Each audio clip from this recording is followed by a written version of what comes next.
Whether this shipbreaking yard is an environmental hazard or seriously out of compliance with government rules is all the subject of a lot of debate.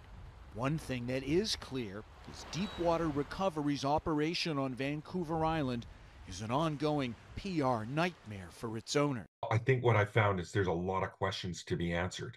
Gord Johns is the NDP Member of Parliament for the area south of Courtenay, where Deepwater Recovery set up shop about 4 years ago.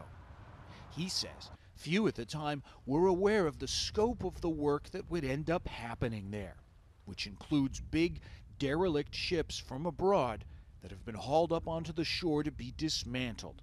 Now, he's also troubled by what he says he's learned about the company's foreign owners. We've got an operator that is from Vanuatu that has, has a criminal record, a criminal past in the United States, been charged for fraud. That's what I've heard from local residents, and that's public information. He's talking about Robert Bone, a Vanuatu-based businessman seen in these news reports, who was convicted about 20 years ago in the U.S. for his role in a $100 million lottery scam.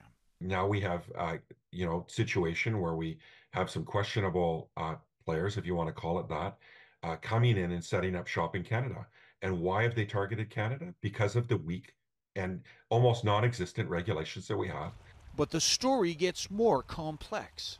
Reached on the phone Saturday, Deepwater Recovery's BC-based owner Mark Jurisic told Global News that it's actually Robert Bone Jr. who is the other shareholder, not the father with the criminal rap sheet.